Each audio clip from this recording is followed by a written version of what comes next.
Hi, I'm Anquinette Crosby. We have a great show in store for you today. We're here on location at MGM National Harbor. You may not know it, but the MGM has a top-notch art collection in the resort's public spaces. Take, for instance, the Heritage Collection. It was inspired by the Capital Region. It showcases artists like Margaret Boozer, Sam Gilliam, and even music legend Bob Dylan. So stick around to see their art during the show. Welcome to Artico, art in your community.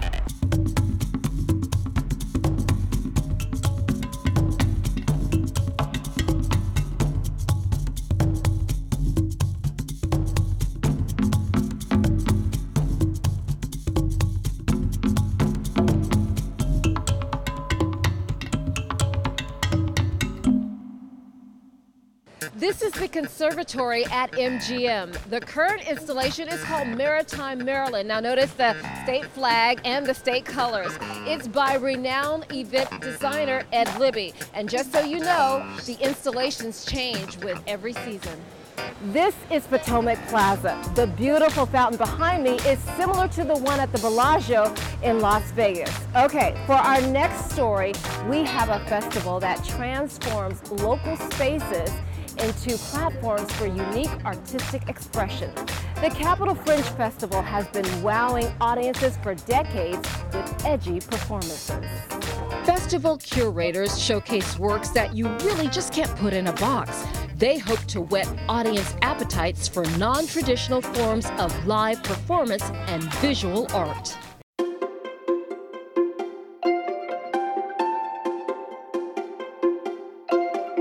The Capital Fringe Festival is a program of the DC nonprofit called Capital Fringe. About 40% of the participants in the festival are local. This year, in 2018, we're celebrating our 13th anniversary, so we are technically a teenager. There were many reasons to start the festival here in the nation's capital, but one of it was to have accessible performances for audiences and a way to serve as a platform for local independent artists.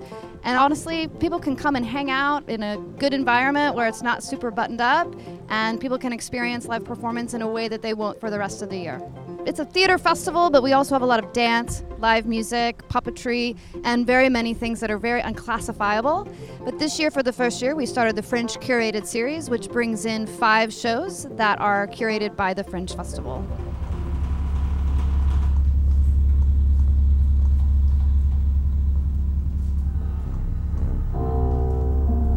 The piece we have in the festival this year is called Oman Stirs. It's part of a series of works that we've created.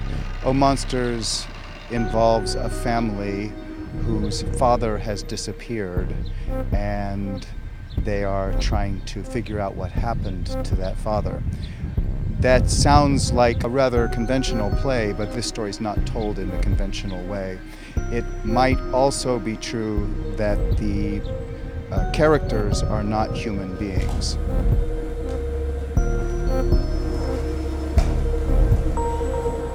We've just begun touring it.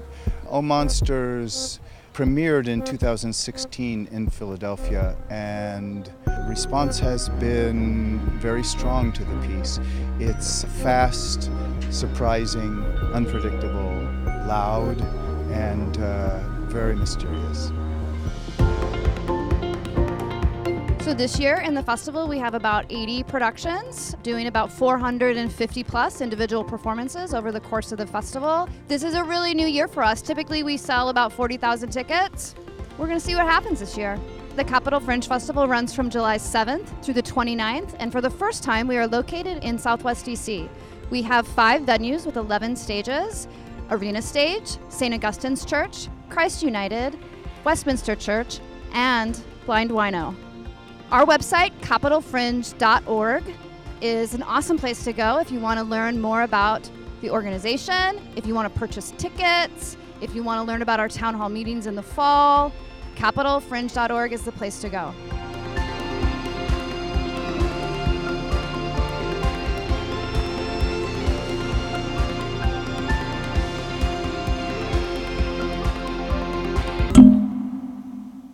Over the past 7 years, Marcella Crebbil has turned her 2 great passions food and art into a lucrative career. Marcella's collection of watercolors and illustrated cookbooks reflect her indisputable talent. Sprinkle in her years of travel, journaling, and cooking in Latin America, and you have a recipe for success. I love to learn about culture through the lens of food. So all of my visual art is inspired by experiences cooking with people in their homes. And so often I will cook with folks and I will record that through a sketchbook journal kind of format where I utilize my visual art, so illustration, using an ink pen and watercolor to kind of narrate these experiences.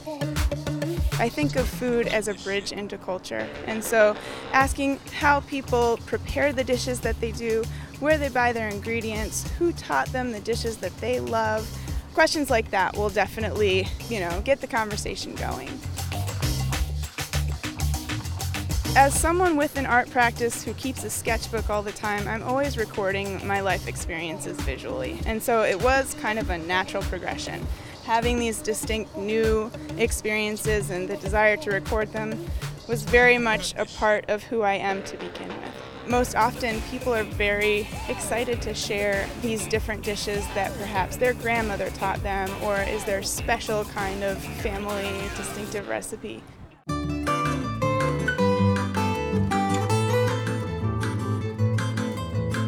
The first book, Mi Comida Latina, first came to fruition thanks to when I lost my job, my real job, in the beginning of 2012. So I took that year of unemployment and worked full-time on a passion project that I had on the back burner for quite a while, which was to create a recipe book full of all of these illustrations and recipes from experience traveling throughout Latin America. I sold that book by myself as a self-published project for about a year, and then it got picked up by a publisher, Burgess Lee Press. So Comida Cubana, a Cuban culinary journey, came through thanks to them. So that project is very similar in style. It's full of all these different illustrations and compositions on each page, first-person accounts of all these different experiences cooking, but much more in-depth. People flip through the cookbooks and often they say, "My gosh, how beautiful," and these feel as if they're flipping through a diary. Watercolor is a really transportable medium. It allows me to take just a small little set of paints and illuminate a black and white drawing extremely easily without a lot of setup. Tonight we're doing an event called Watercolor and Cocktails, and this is actually a collaboration between myself and Buffalo and Bergen, which is owned by Gina Chersavani. So she's a mixologist here in Union Market, Washington, D.C. And she sends me a recipe. I do a black and white illustration of that recipe, and then folks get to come and illuminate it in watercolor. And during that process, I teach some watercolor skills. Take your brush, wet it down, and add that water to the page. I love the idea of wet and wet, which is wetting the paper first and then applying the pigment after, because it allows the pigment and that color to kind of move around on the page all by itself. And I find that a really fun effect when it dries. I was here in May and I did the Mother's Day watercolor that she had drawn. It was really fun. Everybody had a good time. It was relaxing. And you did learn a lot. I learned how to do different brush strokes with watercolor, and the cocktail was amazing. I have to say that did draw me back as well. Getting closer to the fourth quarter of the year, I do many more retail pop-ups. So I'll sell my art at different markets. I'll do more open studios. To find out more, certainly visit my website, marcellacrebbil.com. Instagram is also a really fun place to check out all of what's new in my art process. So that is just at Marcella Crebbil. As I mentioned, there's some great art here, and right now I'm in the presidential suite where few get to visit. The piece behind me is by Ronald Beverly. He's a landscape photographer from PG County, and his work can be seen throughout the resort.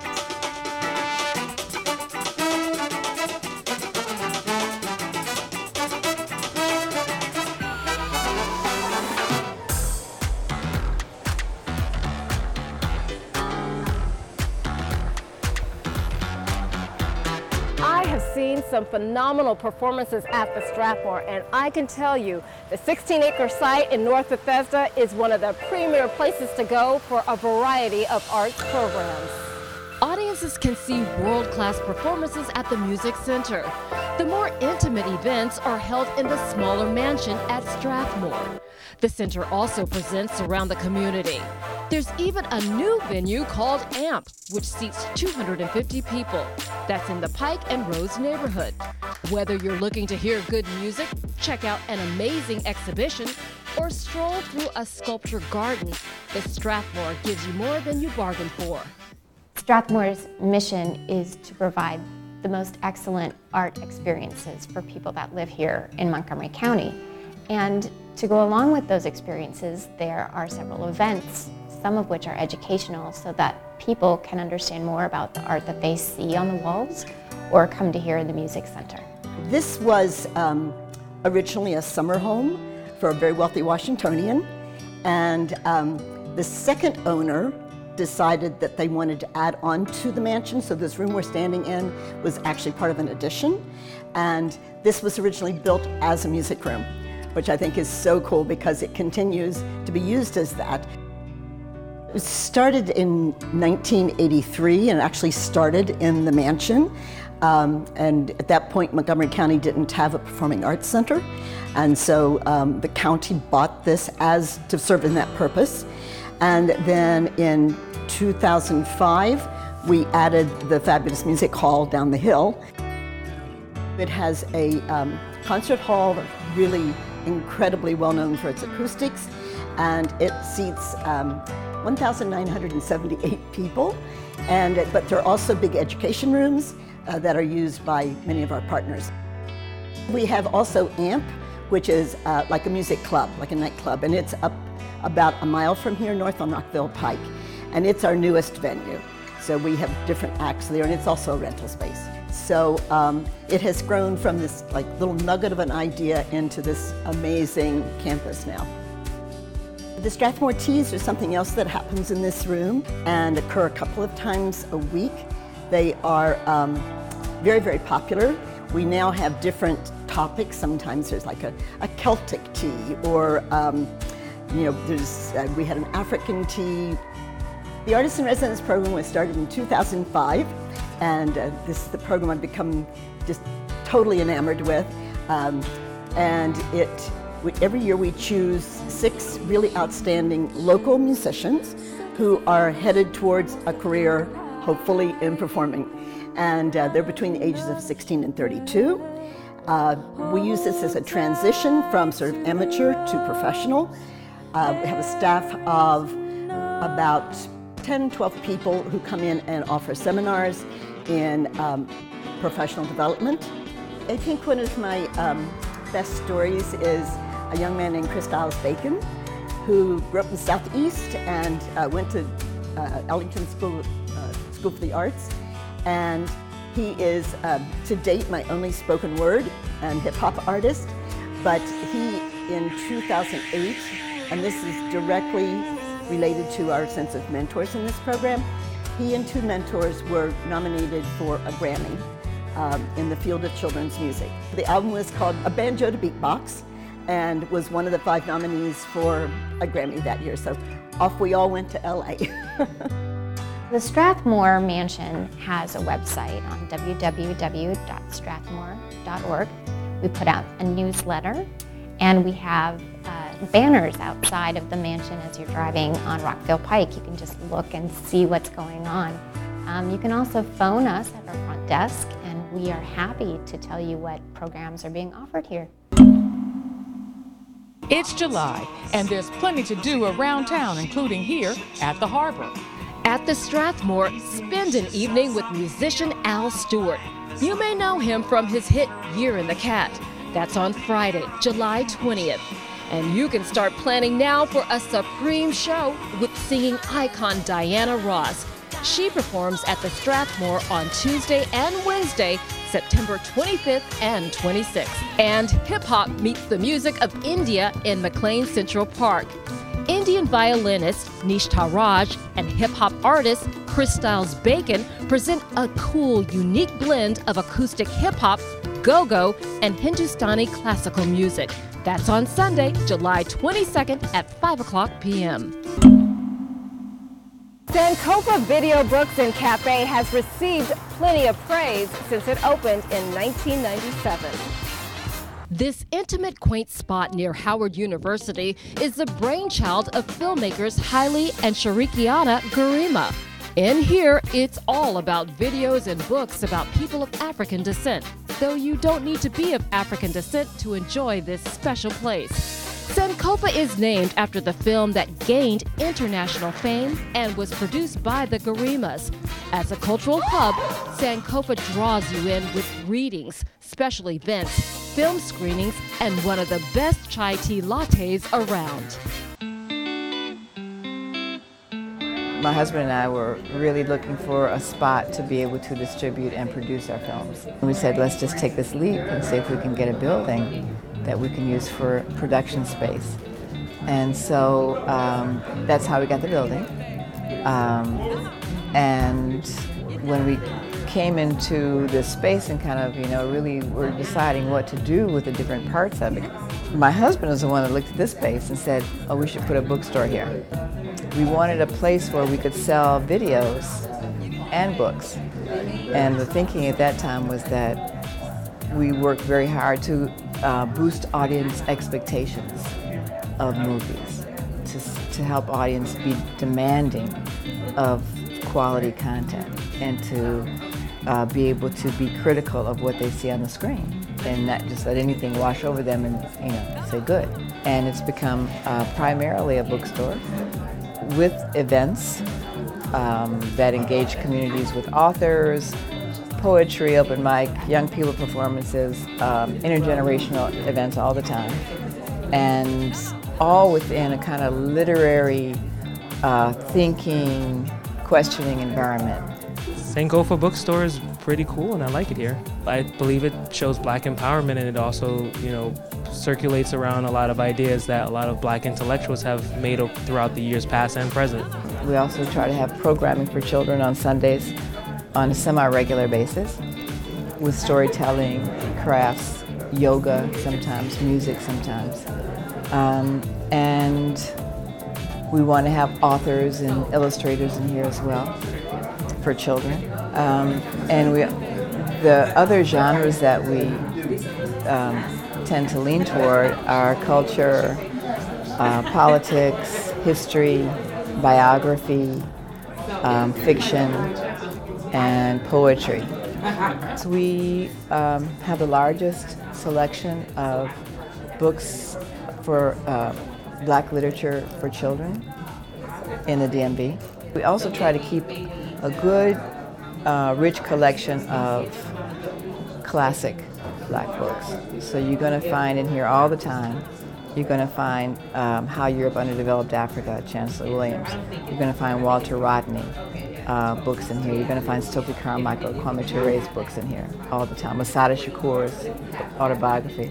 Then, of course, you're going to find Octavia Butler, and you're going to find Kwame Alexander, more later writers and more contemporary writers.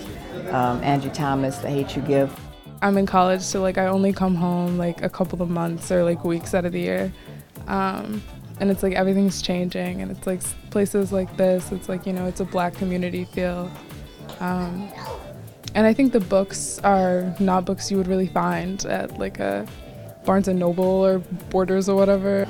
Another thing that we try to do is make sure we have a space for emerging writers. Even if we don't think we can move it for one reason or another, we still want them to have a place to present it and discuss it and get into the groove of what being an author is like. Where do our artists go, if not to their own bookstore? I think the best thing that people can do is get on our email list. They can find that at sankofa.com and just sign up for our newsletter because interesting things are happening all the time. So while the products themselves aren't necessarily unique, the space where you can find all these things together is pretty rare. is a whimsical piece. It's by Viola Fry, and it's called Man and Woman. And our next story is a bit whimsical as well. So what do Puccini, a frosty cold one, and soft pretzels have in common? I know it sounds like the beginning of a really bad joke, but it's not. And I promise we're going to have the answer in our next story. It may not be funny, but it sure is a whole lot of fun.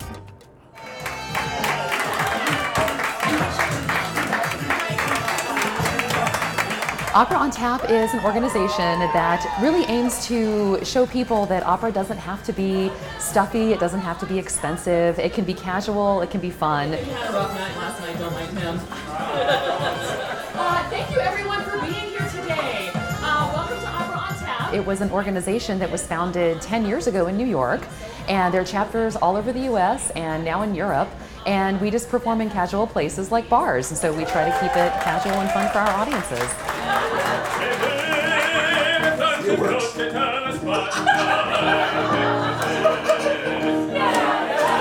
The DC chapter really attracts an eclectic audience. We have people that live here from all over the world, that move here from all over the world. We have people that absolutely love opera and have been fans for many years. We have people that have never really heard opera before. And they come in here and it's a dive bar and everyone's just sitting around and having a drink and enjoying food like they would on any night. But you know, the music that's in the background happens to be opera. And we interact with the audience and they really connect with that.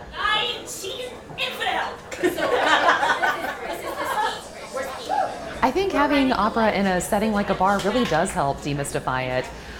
We have it set up in such a way where we explain the music before we perform it. We don't perform full operas, so we do it more cabaret style where you'll hear a mix. We do have themes a lot when we perform. Tonight we're doing Opera on Tap Goes to the Movies. I started taking classical singing lessons when I was in middle school. I'd always enjoyed singing, so that really got me to fall in love with classical music, and I've been doing it ever since.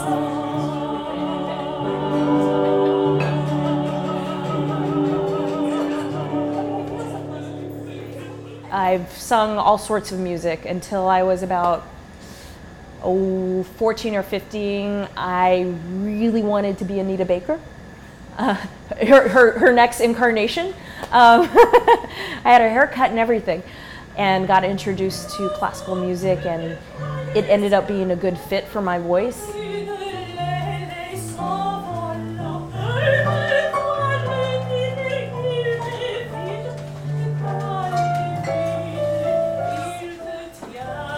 Performing opera in a bar is really a lot of fun. It's safe.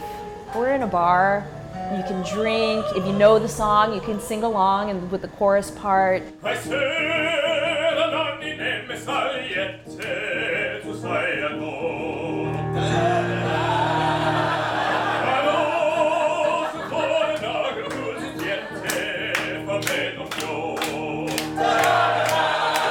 be judging like the dress you're wearing that day or something, but you can forget your words, try out a new song, sing an aria that you normally wouldn't have an opportunity to sing in your regular professional life because it's not written for your voice part necessarily.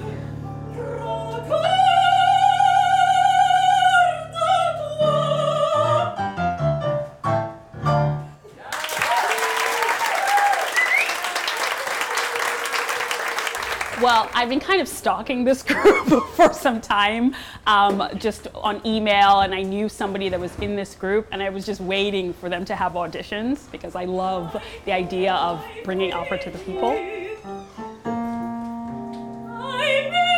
Just being so close to the audience and just being so relaxed. Like, opera has this reputation of being very like boring and staid and proper, and that actually affected me as a singer, and it made it less fun for me. But in this setting, I can just relax and just perform, and it helps me remember, like, my performing is about the audience. It's not about me and my voice and whether I have the notes right, and I sing better.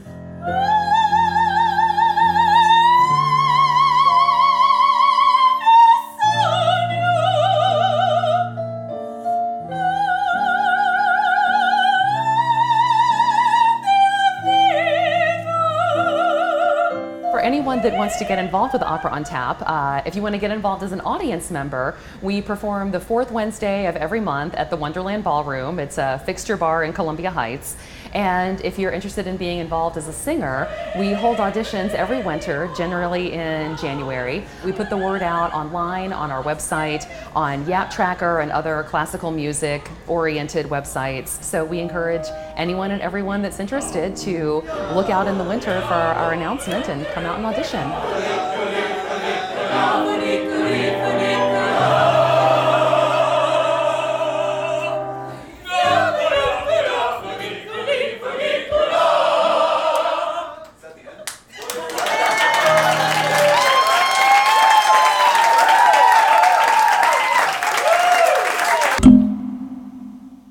Well, that's our show for today. Thanks to MGM National Harbor for letting us hang out at this fantastic location. I'm Marcella Crosby. I'll see you next time. But until then, always remember to follow your art.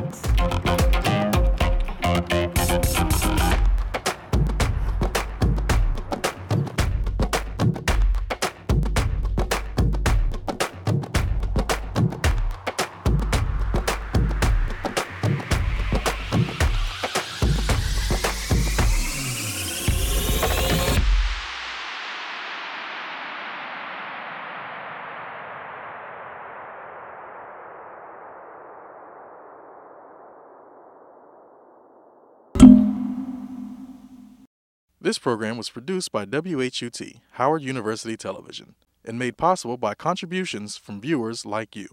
Thank you.